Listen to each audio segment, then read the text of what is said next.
next 6 weeks. That means Yeah. moving in the next 6 weeks. So, I helped I did. submit an offer for my buyers down in Green Valley. Ooh, fun. Those four Yeah, ladies. with the world's nicest agent. Yes, the four She is such ladies. a peach. She is so just warm and bubbly and My friendly. bestie. Who is it? We can't say. Yeah, we can say. Never known You who say this what? is, but I've heard this talked about before. Can you say the brokerage? Nope. What does it rhyme with? I'm just Actually, said agent has moved to a different broker Mm-hmm. recently, and I don't know if that changed because she was at a different broker for a while. Yeah, she it just rhymes with went. Beller. Yeah, No. it's Green Valley's most notorious and most elite agent, guys. Elite. What I've heard. What a gangster. Yeah, no, What a it's an interesting world. I'd love to know more about how she does her business because she gets a lot of 5-star reviews from her clients or her friends because every time an agent gives her a bad review, she gets it taken down. I know that for a fact because I know good. someone who has What you left got her a to bad do. review and it got removed. How do you do that? Contest it, Oh. challenge it, I guess. Report review. Well, we'll Take see it to how the it goes. department. I might be leaving as well. We'll see. Just do it. Just do it. Yeah. My experience, it's not liable if it's the truth. True. We're all gonna have somebody we've done business with that was just less than what we would consider a decent interaction. And then the problem there is we can't then go say you're a piece of shit human being. We just got to deal with it and just know that next time you got someone like that, cross your T's, dot your I's, and protect your buyers or your sellers, whatever side you're on, the best you can, knowing that the absolute turd you've stepped in. Nothing's gonna change them. They've been doing this for 50 years, and there's always this ego involved, and that's where I think the new reign that the agents that I have influence on, I want you all to realize your ego gets checked. I don't care. You can be the biggest, baddest, best thing out there. You're gonna act humility. Because is this about you? No. I think that's the biggest thing that some of these like agents like this are missing out on. It's not about us. It's about our clients, period. And trust me, I've had clients cancel on deals because of agents, and I'm like, this person is an absolute dirtbag. This is my experience in the past. Like, you know what? We're not going to take that offer. Good for you. What I've also had is clients that are like, nope, not going to do it. Nope, not going to do it. Nope, not going to do it. Kick rocks, have fun. I'm going to be the most difficult client ever because I know that you are a jerk of an agent. And on the other side of that, I've had agents that are absolute amazing. And my clients have bent over backwards to help. So all we can control is our own activities and our response to those type of individuals. And we can have private, non-publicly recorded conversations that make us laugh and giggle about them. And since this is live on YouTube and it's publicly recorded, we're not going to say names or specifics. Turn it off. No. I'm kidding. You're right. Put it in the chat. Yeah. Chat will not be published. So yeah, the 5-star reviews are pretty fantastic. I called her twice and she was rude both times. At first, I thought it was just having one of those bad days, so I waited a couple days and called her back again in regards to one of her listings. Rude, rude, rude. Owner's response: I have never had any correspondence from you. Okay.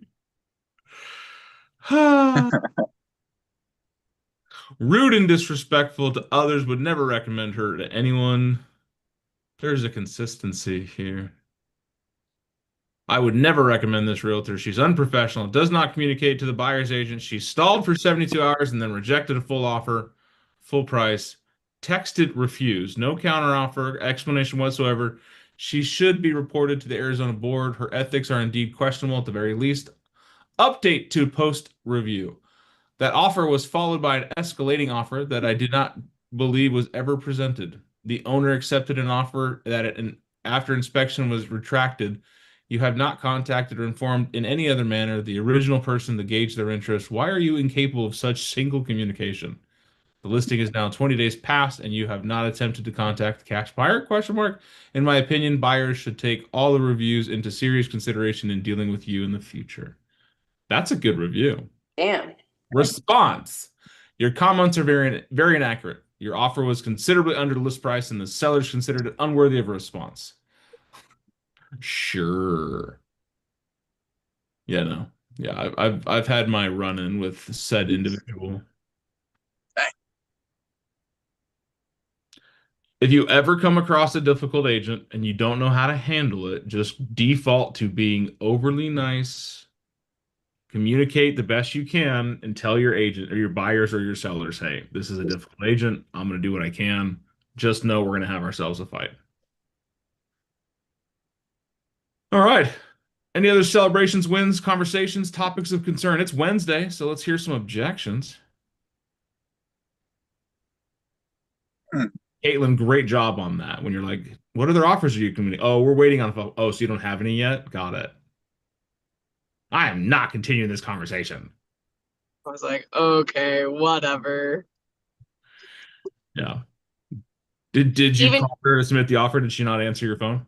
nope, she did not. And her handyman that was there was talking shit to my buyers. He pulled up, or they pulled up, and he's like, California plates, no offense, we don't want you here. And I'm like, No is way. this real? I was like, is this real life right now? Like That's an 80s crazy. bully. Yeah, I was kind of traumatized. They were yelling about the president, about he should be in jail. I was like, okay, we can't talk with them. I said, he's the handyman, please ignore him. I mean, He has no power here. He just fixes stuff. It was the most bizarre thing. But I told my buyers, I'm a firm believer in whatever's meant for you will come to you. And if this doesn't work out, we will find another property. Like this would just be a sign for us. So, absolutely. And that's the thing is Yeah. I love that we have options and we can help people out, and that's where we navigate. That's where we win. Is by being that person, is by having options and keeping resilient. We are going to outlast these individuals, even though they're high production, and I know why they're high production, because lie, cheat, and steal. Yes, I'm saying that publicly because I know for a fact they have lied, cheated, and stole clients because I know the agent they did that to. Now, however they want to operate, that's their business call, and hopefully it catches up with them. Sometimes it will, sometimes it won't, because some brokers are like, oh, they're a high producing, high performance agent. Let them be. mhm. And I heard something the other day, and I love this, and I wanted to talk about it. And it kind of falls right in line with this. You guys know I'm a fan of Gary Vaynerchuk, also known as Gary V. He's a prolific user of the F word, but he's also a business development strategist and does a lot of content. Who doesn't know who Gary V is? Okay, Maggie. Me.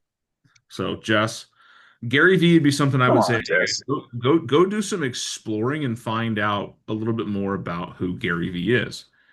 So he was doing a podcast, and one of the takeaways from the podcast was he was talking about an employee. So I'm going to share this so you guys can see it or hear it, but you'll also get to see who Gary V is. And I swear, We're gonna have our we don't dinner. Stop Rate with that this. clue, because one of the biggest Gary things like said it. in businesses and entrepreneurs and If you guys don't know it, Anthony likes to say that Gary Keller said everything. Now it's Gary V. Now it's Gary always says it. So, All Garys. and Anthony, let's just be on the record. You and I are going to fight, 100%. You, me, the playground after lunch. So raise your hand if you can see the picture. If you're driving, please don't look that deep. Just listen.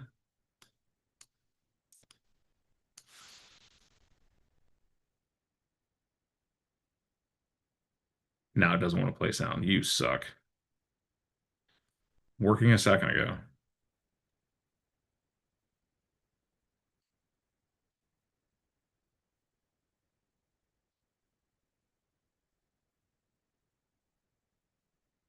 The heck? This emulator thing sucks.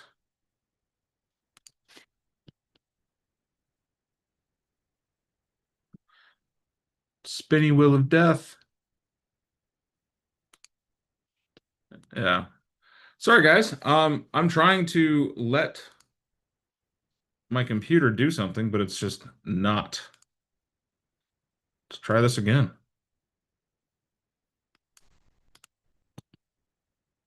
If you have an Can you hear it? employee that is actually seriously important to your business and you do not have an understanding of what drives them, you need to have a 2.5-hour dinner and create that glue. Because one of the biggest things I see in businesses and entrepreneurs in failing is the over reliance on an employee that leaves and then they have to start all over for 18 months. And the thing that could have allowed them to mitigate that disaster is literally a conversation. The place where you get the disproportionate highest ROI is when you listen to your employees. If you have an So, what's the message there? Everybody wants to be heard. Everyone's heard. So here's if you and how many companies out there? That's why it's a negative that I'm pulling into a positive. Yes, there are people out there that companies will put in place and keep in place because they're so reliant on their activity. They may not be a good fit. But on the other side of that is when somebody is excellent for your culture, excellent for your business, excellent for your brand, and they go and do something else and they just cripple your business. It goes back to people don't leave companies. People leave managers. So if somebody's important to your business, what should you do? Talk to them. Value them. Value them, talk to them. What are we talking about? What are we trying to do? employee that is actually seriously important to your business. Make them feel Learn. important. Learn what drives them, like why they want to work so hard. Okay, let's keep going on this. Listen to them, value them, learn what drives them, so why they work so hard. Keep going. I was thinking build a relationship with them. Yeah, actually have a relationship with them. Yeah. What else?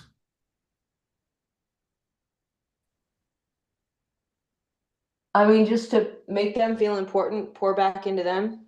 Okay, pour back into them. Learn Now, from them. I think if you are the employee, right? How do you want to be handled? How does it make you feel, or what makes you feel better? Think about all of those things you said, but like from your point of view, you're the A player here. What does it look like for your manager or your owner or whatever the company looks like to value you? Heard. Heard? Okay, listen Yeah. to. Taken Some- care of. We have to rekindle those relationships. That's a big one, right? Listen to, understand, care about. Are we hitting on some cylinders today? Yes. Are you guys ready for the metaphysical change that's going to blow your head? Yes. Who's the most important person in your business? You. Me. So why aren't you doing this for yourself?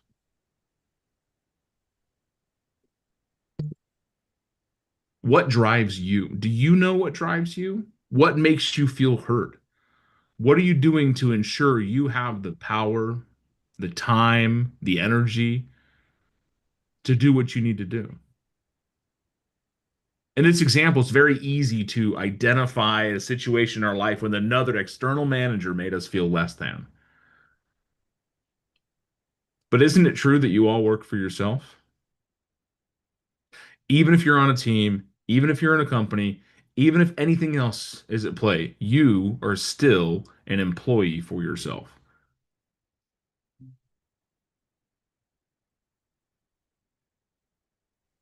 We talk about why a lot. Why do we do something? Why do we push ourselves? Why do we wake up in the morning? If you don't know the personal goals and aspirations of the people that you're leading, can you connect with them on a high level? Anthony, what do you got? So on my way to the gym to steam, I meditate. I was talking to ChatGPT about big vision for my team.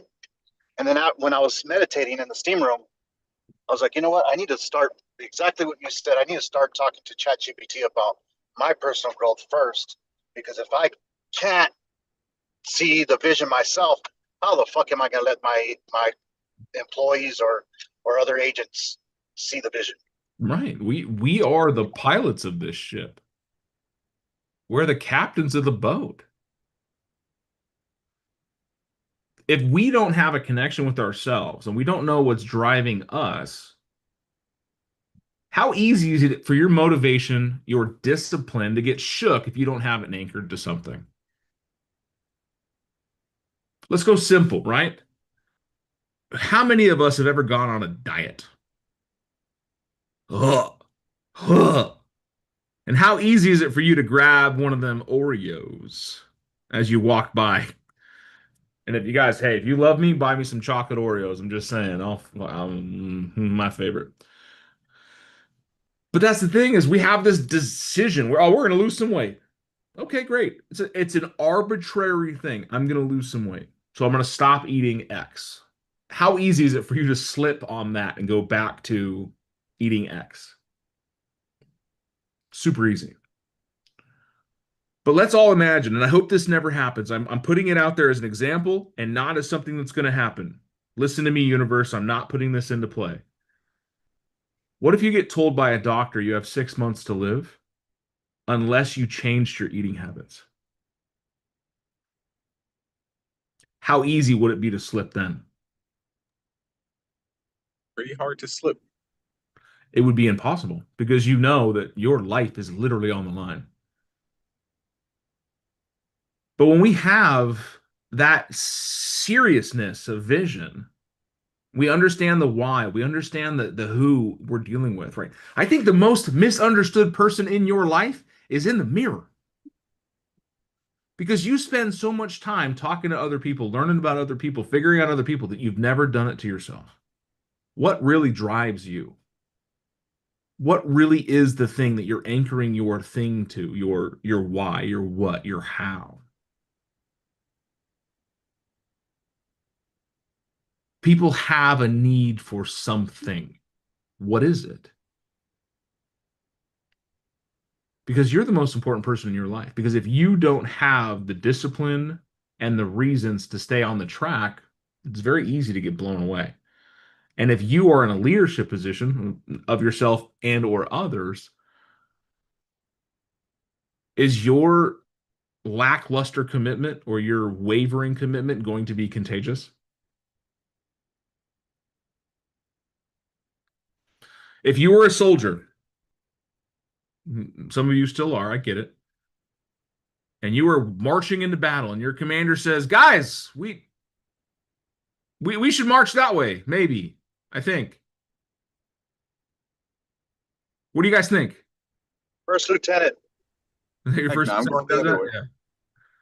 Your first lieutenant just says, hey, guys, I think we should go that way. I think the enemy's over there. I'm not really sure. I mean, whatever you want to do. How amped are you to follow them into battle? Not at all. Versus your, I don't know, the next level, the second lieutenant. I'm not sure how this works. I was never military. Goes, on the other side of that hill is 10,000 strong. What we're going to do is we're going to circle it. We're going to do this. We're going to do that. I need you three over there. I need you three over there. This is what we're going to do. Take this, take that. On my mark, this is what we're going to do. Let's go. Heck yeah. Is that discernment? That is absolutely discernment. And when we are crystal clear on what we're doing and why we're doing it, do other people follow along? Steve Jobs, rest his soul, had discernment. He had vision. He had the ability to tell people, this is what I want. I don't know how we're going to get there, but this is what I want. I don't know the path to get to the mountainside, but we're going to get to that damn mountainside. I don't know how I'm going to climb this ladder, but we're going to get to the top. So many people are focused on the what we're doing every day, they forget why they're doing it, including to yourself. Why am I doing this? Why am I putting myself through all this stress, all this anxiety, all this pain? What's it going to do for me?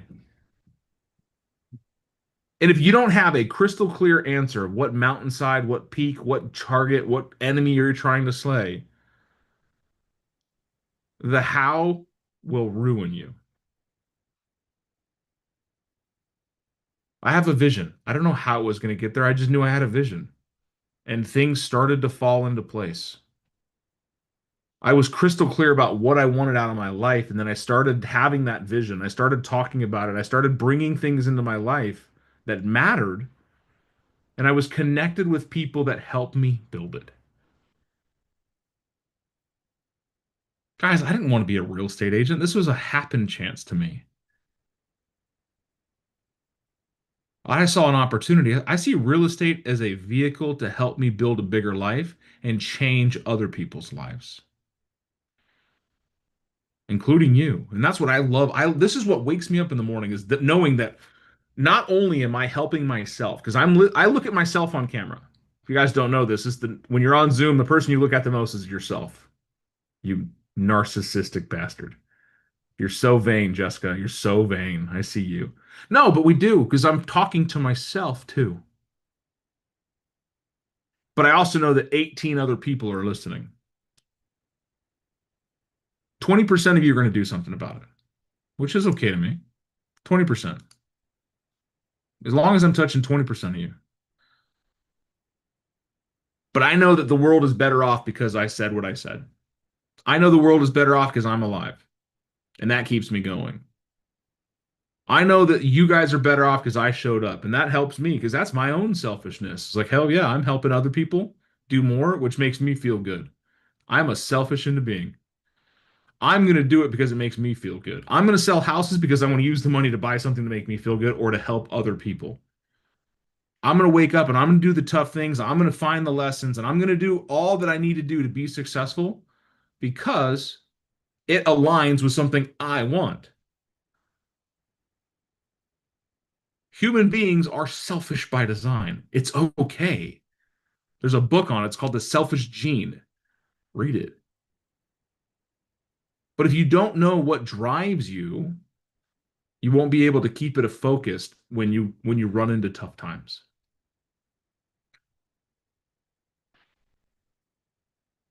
How much is it going to suck when you get halfway there and turn around and go back? Some of you don't understand that. It's the same effort to turn around and quit as it is to continue going forward. Man, I climbed all the way down this mountain, got to the valley to climb up to the other side, and the climb was too high, so I turned around and went back. Man, you're still climbing a mountain. Why not climb the mountain you set out to topple? So if you got an employee in your life, yourself, should you know what makes them tick? Should you know what makes you feel heard? Should you know the vision that you're trying to cast so that others could follow in its steps? Anthony brought out a really good example. Using ChatGPT, he's talking to his ChatGPT as a mentor, as a guide, as a counselor, as a coach. And it's taught him to put his finger up instead of raising his hand. What's up, buddy? Real quick, I started asking ChatGPT to ask me questions versus asking ChatGPT instead of asking ChatGPT questions, and it's changed the way it works. Yeah. I want you to act as if you are a counselor and or mindset coach and ask me important questions that we're going to help uncover deeper thoughts and explore those. Ask me no less than 3 clarifying questions to get to the underneath root of everything. If you want to go crazy, ask 7. Scuba diving versus water skiing. Get to the depth of things. I'm a big scary man, but my chat GPT has made me tear up. Because sitting there talking to it, answering questions, asking questions, getting some guidance, holy mother cow, I never thought about it that way. But you want to know something? My coach has done the same thing. Because when you sit down and you take time to listen, ask more questions and uncover more truths, you'll get to the bottom of things. So today, I really hope that you're going to spend some time with your number 1 employee. Right? If you don't know who that is, I need you to take both your hands. If you're driving, don't do this. It's dangerous. Take your thumbs, point them straight up in the air, and then lean them back. That's your number 1 employee. Anthony's throwing gang signs over here. Or he's having a fit. I'm not sure. People on the spectrum are weird. I love you, buddy. So, was today worth your time? Oh my goodness, yes. Thank you, Dan. Remember, pour into yourself first. There's that saying is put your mask on first and all that other nonsense, but maybe look at it a different way is you are a business owner. I don't care if you're a solopreneur, you're the only person working. You, in fact, do have an employee, and it's you. You as a business owner are also you as an employee. Would you have hired yourself yesterday, or would you have fired yourself yesterday? So take some time and have a little employee celebration moment and say, okay, what do you want out of this? I can tell you I've left a lot of companies because my managers didn't know who I am. Didn't care about what I was trying to do in life. I'll never forget his name. His name is Guy Yarder. He was my principal engineer for Raytheon. He was like my boss's boss's boss. And I was making $20 an hour, $19.25. I got fired, or what they call a RIF, a reduce in force. I was let go, laid off. The program I was working for got shut down, and that's what moved me into real estate.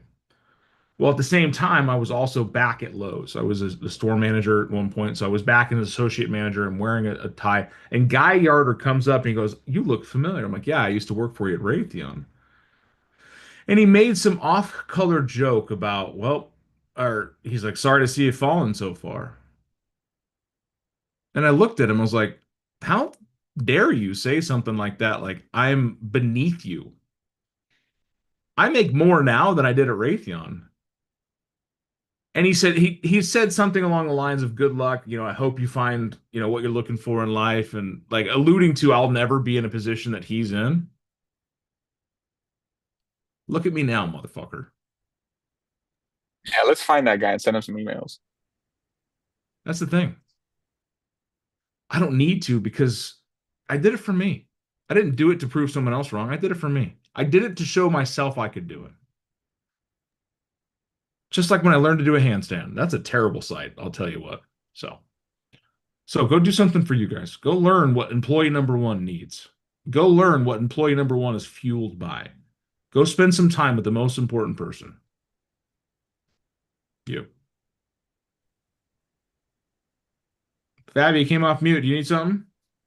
I was just gonna say that I'm really glad that we're talking about this today, because literally yesterday I was just having a conversation with somebody and I said I jump on these morning calls because I feel like it like fills my cup, and somebody said as a leader it's hard to fill your cup or something. Like he was just alluding to like that as a leader you don't always get your cup filled.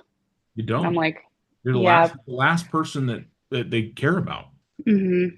I've worked for Kristen Cole, and this is no shade on her. I've worked for her for 5 years. Once she's called me out of the blue and told me I was doing a great job. She called me up and said, "Hey, Dan, I just want to let you know I think you're doing a great job." And I said, "Are you okay? Are you dying? Are you trying to settle your scores here?" She's like, "No, why?" I was like, "You've never made this phone call. There's never been an opportunity in our lives that you've said, 'Hey, Dan, great job.' Never. because she was just a high driving individual until somebody told her, you got to pour into the people around you or they will leave you. And she's all, okay, who are my most important people? I got to call Dan. And I make that joke often when she calls me out of the blue. Like, are you dying? Are you okay? It's gotten better in the last couple of years, but that one phone call came out of nowhere. I'll tell you, I was sitting at home and I got the phone call, Kristen. I thought I was in trouble. I'm like, you never call me. What did I do? I just want to call and say I think you're doing a great job. Are you okay? That ALC retreat we had was freaking fantastic because she humanized herself and shared some of her story, and it was an opportunity to see kind of the insight behind like a person that is a hard driver that you don't see much emotion from most of the time. And it's like, I think that's important too, is to recognize the humanity in ourselves and in other people. Yeah. I was 19 years old and I became a senior manager for Lowe's. I'm a young kid. I remember Matt Daniels. He was my mentor at the time. He was my superior. He pulls me into the office when they're talking about my promotion. He goes, Dan, I want to tell you something. He goes, just know the moment you step into management, no one will ever pat you on the back again. It's okay to pat yourself on the back from time to time, but don't expect it from anyone else. But that's a powerful thing though. Like that's super powerful. If you can get up every day, like that's 100% like how I am. Like you know me, I know myself really fucking well. I don't need anybody to tell me I've done a good job. I don't give a fuck what anybody thinks. I don't need anybody to tell me. It's a nice plus, don't get me wrong. But the person that's driving this ship is embedded so deep and she is like unfucking shakeable. It doesn't matter. Yeah. And sometimes people say that to you and you feel like it's a manipulation. You're like, wait a second, what do you want? But you're right. When you are so embedded, you are so locked into that captain seat, you know what you're doing. No one's going to shake this ship. Nothing's going to happen that's going to derail this train because I control it. So know yourself. Dive in there. Pour into yourself. Because you know what? Sometimes you need to pat yourself on the back and say, hey, you did a great damn job. I'm proud of you. Because no one else will. But you come first. Guys, thank you for being a part of my tribe. I'm excited to see your growth. P.S. I think all of you are doing a great job. All of you. Thanks. So For real. I want to see bigger lives out of every one of you. And I've told people this before. If you can't believe in yourself, borrow my belief in you. It's a little unfounded. It's probably a little scary. But you know what? It's there. I believe in you because I know that great things can happen when you put your mind to it. You just got to do it.